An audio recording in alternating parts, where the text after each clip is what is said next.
Assalamualaikum warahmatullahi wabarakatuh. Kami dari kelompok 1 akan menjelaskan mengenai materi PBB dan BPHTB.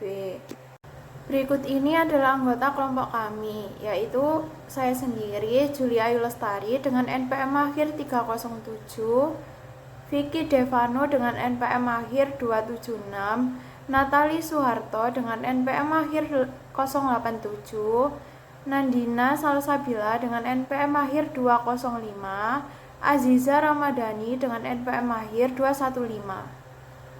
Selanjutnya saya akan menjelaskan mengenai pengertian PBB.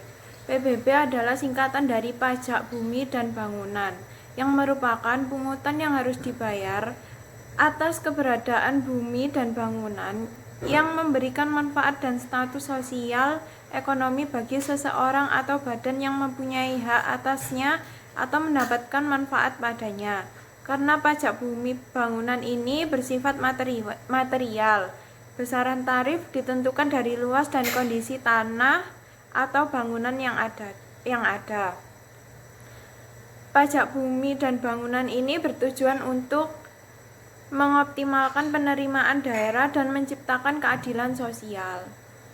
Selanjutnya ada subjek PBB. Menurut pasal 4 Undang-Undang Nomor 12 Tahun 1985 dan Undang-Undang Nomor 12 Tahun 1994 tentang PBB, subjek yang harus membayar pajak bumi dan bangunan adalah orang maupun badan atau organisasi yang memiliki hak atau mendapatkan manfaat atas tanah atau bangunan tersebut. Subjek yang dikenakan wajib pajak tersebut menurut Undang-Undang PBB wajib dalam membayar pajak secara tepat waktu setelah menerima surat pemberitahuan pajak terutang atau SPPT, surat ketetapan pajak, dan surat tagihan pajak dari kantor pelayanan PBB atau disampaikan melalui pemerintah daerah. Tempat pembayaran pajak tersebut telah ditentukan oleh SPPT, yaitu Bank Persepsi, Kantor Pos, atau Giro. Selanjutnya saya akan menjelaskan mengenai pengertian BPHTB. BPHTB ini merupakan singkatan dari Bea Perolehan Hak atas Tanah dan Bangunan, yang merupakan pajak yang dikenakan atas perolehan hak atas tanah atau bangunan, yaitu perbuatan atau peristiwa hukum atas atau bangunan oleh orang pribadi atau badan. Selanjutnya saya akan menjelaskan mengenai subjek pajak BPHTB. Subjek pajak BPHTB adalah orang pribadi atau badan yang memperoleh hak atas tanah atau bangunan. Wajib pajak adalah orang pribadi atau badan yang memperoleh hak atas tanah atau bangunan. Nah, selanjutnya bersama saya akan membahas mengenai objek pajak bumi dan bangunan. Objek pajak bumi dan bangunan dibedakan menjadi beberapa sektor. Yang pertama ada PBB sektor pedesaan dan perkotaan yang dikelola oleh pemerintah daerah, spesifiknya itu pemerintah kabupaten, kota, dan pemerintahan daerah lainnya. Lalu yang kedua ada PBB sektor perkebunan, sektor perhutanan, sektor pertambangan minyak dan gas bumi, lalu ada sektor pertambangan untuk pengusaha panas bumi, dan PBB sektor pertambangan mineral atau batu bara, serta PBB sektor lainnya yang dikelola oleh pemerintah pusat. Dalam hal ini adalah Direktur Jenderal Pajak Kementerian Keuangan. Meski demikian, pemisahan tersebut itu bukan berarti wajib pajak harus membayar pajak sebanyak 2 kali. Kedua jenis PBB ini memiliki objek yang berbeda. Disebutkan dalam pasal 38 UU nomor 1 tahun 2022 bahwa objek pajak PBB P2 adalah bumi atau bangunan yang dimiliki, dikuasai, dan atau dimanfaatkan oleh orang pribadi atau badan, kecuali kawasan yang digunakan untuk kegiatan usaha perkebunan, perhutanan, dan pertambangan. Sementara objek PBB P5L diklasifikasikan menjadi yang pertama ada objek pajak PBB sektor perkebunan, yaitu meliputi bumi atau bangunan yang berada di kawasan perkebunan. Lalu yang kedua ada objek pajak PBB sektor perhutanan, yaitu meliputi bumi atau bangunan yang berada di kawasan perhutanan. Lalu ada objek pajak dalam sektor pertambangan, minyak dan gas bumi, meliputi bumi atau bangunan yang berada di kawasan pertambangan minyak dan atau gas bumi. Lalu ada objek pajak dalam sektor pertambangan untuk pengusahaan panas bumi, meliputi bumi atau bangunan yang berada di kawasan pertambangan untuk pengusahaan panas bumi. Lalu yang kelima ada objek pajak dalam sektor pertambangan mineral atau batu bara, yaitu seluruh bumi atau bangunan yang berada di kawasan pertambangan mineral atau batu bara. Dan objek pajak PBB sektor lainnya meliputi bumi atau bangunan yang berada di wilayah perairan dan wilayah yurisdiksi sebagaimana diatur dalam undang-undang mengenai kelautan, yang selain diatur dalam peraturan perundang-undangan yang mengatur mengenai hubungan keuangan antara pemerintah pusat dan pemerintah daerah, kecuali yang sudah diatur dalam peraturan daerah mengenai pajak dan retribusi yang disusun berdasarkan UU nomor 28 tahun 2009 tentang pajak daerah dan retribusi daerah masih tetap berlaku paling lama 2 tahun terhitung sejak diundangkan UU nomor 1 tahun 2022 tentang hubungan keuangan antara pemerintah pusat dan pemerintah daerah. Dan selain objek pajak PBB sektor perkebunan, objek pajak sektor perhutanan, sektor pertambangan minyak bumi dan gas, lalu sektor pertambangan untuk pengusahaan panas bumi, dan sektor pertambangan mineral dan batu bara.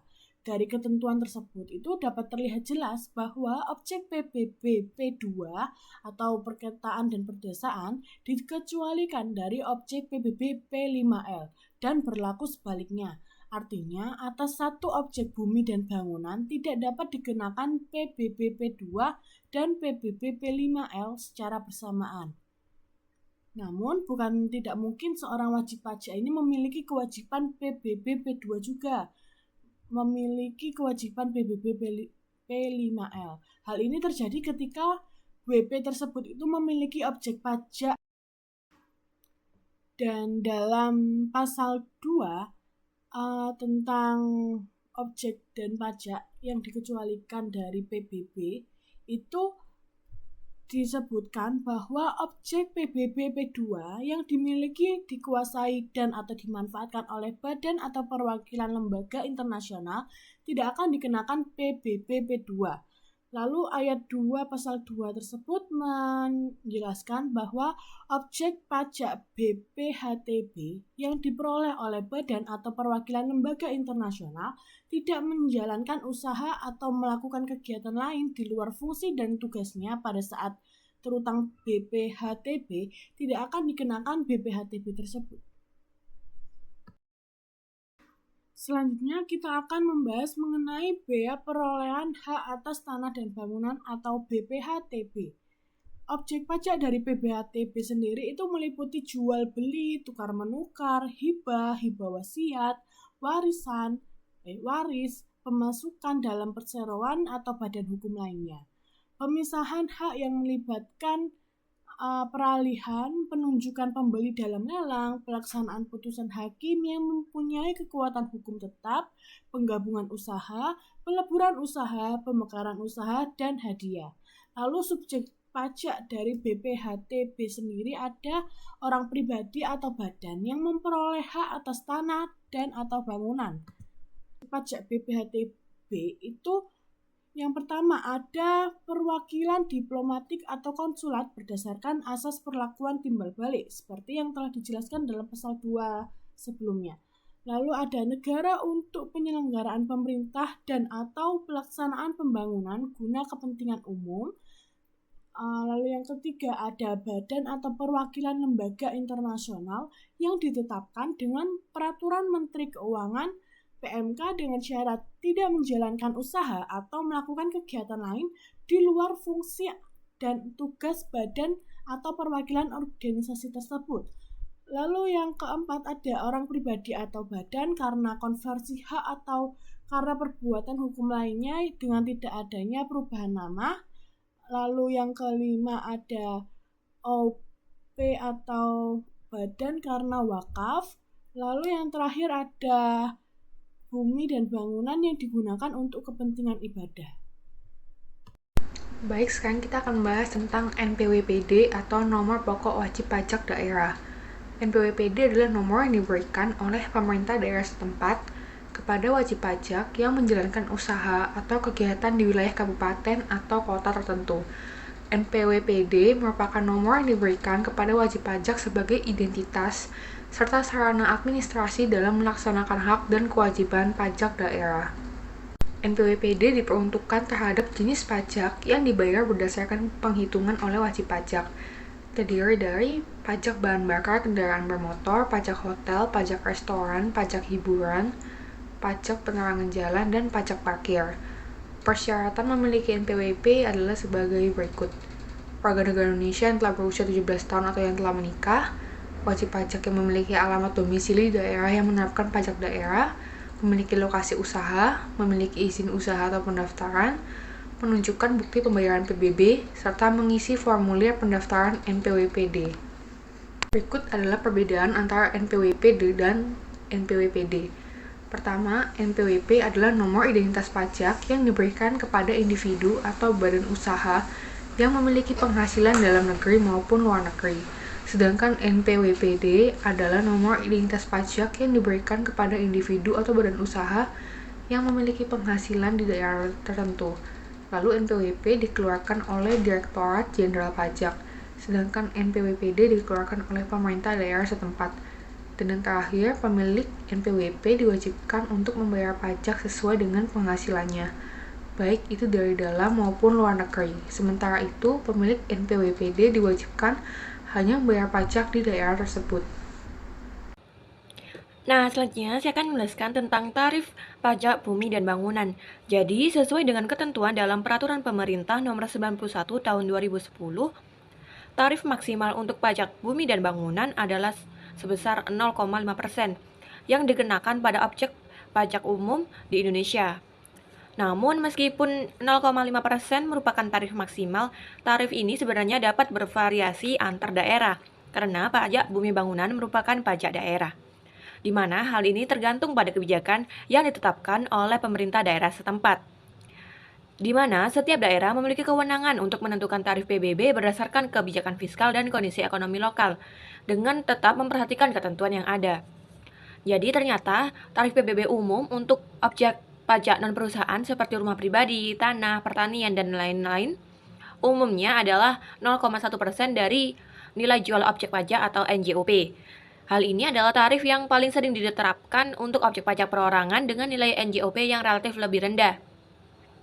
Dan tarif maksimal 0,5% biasanya diterapkan pada objek pajak yang nilai jualnya lebih tinggi atau di daerah yang memiliki kebijakan khusus, dan pembayaran PBB pada objek pajak ini dapat disesuaikan berdasarkan keputusan pemerintah daerah. Nah, selanjutnya saya akan menjelaskan tentang saat terhutang dari pajak bumi bangunan itu sendiri. Jadi, menurut peraturan yang telah diterapkan di Indonesia, pajak bumi dan bangunan memiliki jatuh tempo atau batas waktu pembayaran yang diatur dalam Peraturan Menteri Keuangan atau PMK nomor 55/PMK 03/2017 tentang pajak bumi dan bangunan, perdesaan dan perkotaan. Jadi, batas waktu pembayarannya adalah 3 bulan setelah terbitnya SPPT, Surat Pemberitahuan Pajak Terhutang, di mana setiap tahunnya pemerintah daerah akan menerbitkan SPPT PBB yang berisi jumlah pajak yang harus dibayar oleh wajib pajak. Dan jatuh tempo pembayaran PBB P2 umumnya adalah 30 September setiap tahunnya, namun bisa berbeda tergantung pada kebijakan masing-masing daerah. Nah, untuk pembayaran secara angsuran, bila wajib pajak memilih untuk membayar secara angsuran, biasanya angsuran pertama harus dibayar pada setiap 31 Maret dan angsuran kedua pada 30 September. Dan jika pembayaran PBB ini terlambat, wajib pajak dikenakan denda sesuai dengan ketentuan yang berlaku. Denda ini biasanya sebesar 2% per bulan dari jumlah pajak terhutang yang belum dibayar, dihitung dari tanggal jatuh tempo hingga pembayaran dilakukan.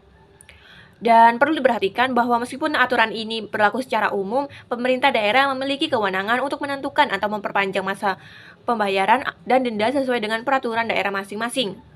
Selanjutnya, saya akan membahas tentang cara menghitung pajak bumi bangunan. Jadi, PBB terutang dihitung dari tarif pajak dikalikan dengan nilai jual kena pajak atau NJKP. Dan rumus menghitung NJKP adalah persentase NJKP dikali dengan nilai jual objek pajak dikurangi dengan nilai jual objek pajak tidak kena pajak. Jadi, persentase dari NJKP sendiri itu ada dua. Yang pertama sebesar 40% dari NJOP, yaitu untuk objek pajak perkebunan, objek pajak kehutanan, objek pajak perumahan yang NJOP PKP-nya sama atau lebih dari 1 miliar rupiah.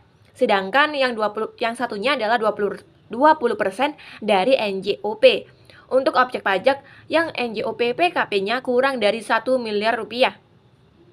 Selanjutnya masuk ke contoh perhitungan dari PBB itu sendiri. Jadi ada tanah selebar 3.000 meter persegi dengan harga per meter perseginya 500 juta.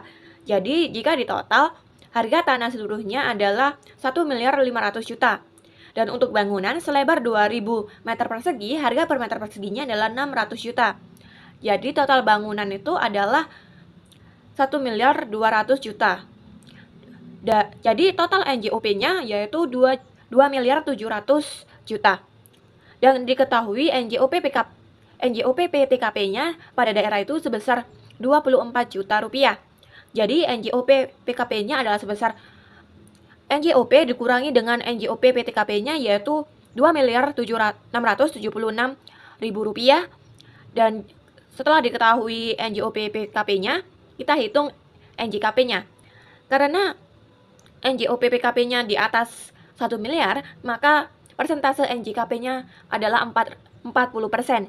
Jadi 40% dikali dengan 2 miliar 676 juta ribu rupiah. Jadi PPh yang terutang adalah sebesar 0,5% dikali dengan total dari NJKP-nya tadi adalah 1 miliar 70 juta 400 ribu. Jadi sebesar 5.352.000 untuk PBB terutang. Selanjutnya, saya akan membahas tentang bea perolehan hak atas tanah dan bangunan atau BPHTB. Di mana BPHTB ini diatur dalam Peraturan Pemerintah Nomor 34 Tahun 2016 tentang pengenaan bea perolehan hak atas tanah dan bangunan. Jadi, tarif BPHTB adalah 5% dari nilai perolehan objek pajak, yang merupakan harga transaksi atau nilai pasar dari objek pajak pada saat terjadinya peralihan hak. Di mana peralihan hak ini dapat berupa jual beli, hibah, warisan, atau lelang.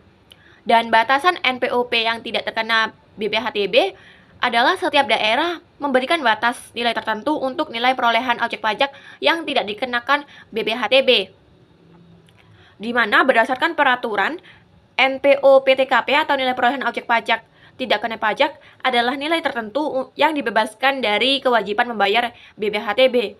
Di mana nilai ini bervariasi di setiap daerah, tetapi umumnya untuk peralihan hak atas rumah atau tanah pertama, NPO PTKP dapat mencapai sekitar 60 juta hingga 100 juta, tergantung pada ketentuan pemerintah daerah masing-masing. Dan jika NPOP lebih kecil atau sama dengan NPOP PTKP, maka tidak dikenakan BPHTB.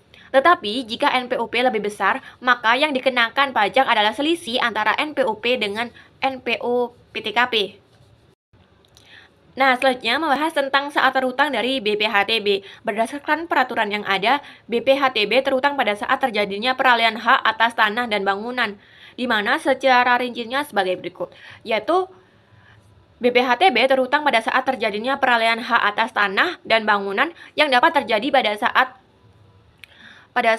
akta jual beli dibuat atau ditandatangani, pada saat akta hibah dibuat atau ditandatangani, pada saat pembagian warisan, meskipun itu tidak ada akta, namun harus dilakukan berdasarkan ketentuan yang ada. Lalu yang terakhir pada saat lelang, yaitu saat keputusan lelang yang mencantumkan hak atas tanah dan bangunan diterbitkan.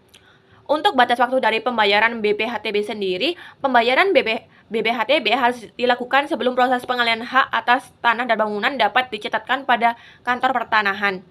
Misalnya pada saat pengalihan hak atas tanah dilakukan melalui surat keputusan kantor pertanahan atau sertifikat, di mana biasanya pembayaran BPHTB dilakukan setelah proses transaksi dan dilakukan sebelum pihak yang terlibat dapat mendapatkan sertifikat hak milik atau sertifikat hak guna bangunan. Dan batas waktu dari pembayaran BPHTB adalah harus dibayar sebelum akta peralihan dapat didaftarkan pada kantor pertanahan. Dengan kata lain, pengalihan hak atas tanah dan bangunan baru dapat dicatat apabila BPHTB telah dibayar terlebih dahulu.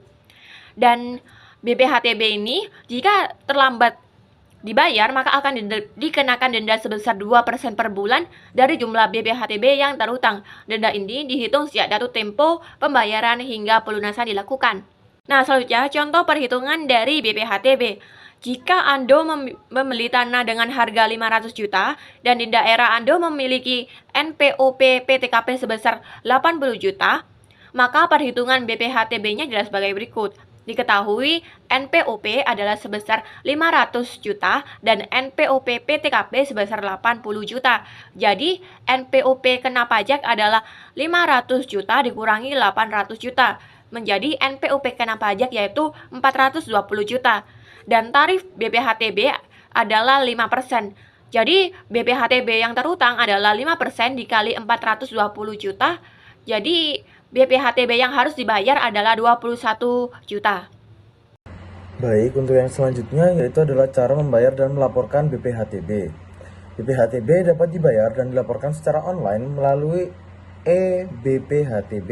Tata caranya adalah sebagai berikut. Yang pertama yaitu adalah wajib pajak mendaftarkan secara daring melalui PPAT atau notaris dengan memenuhi persyaratan tertentu. Wajib pajak atau PPAT memasukkan NOP PBB P2.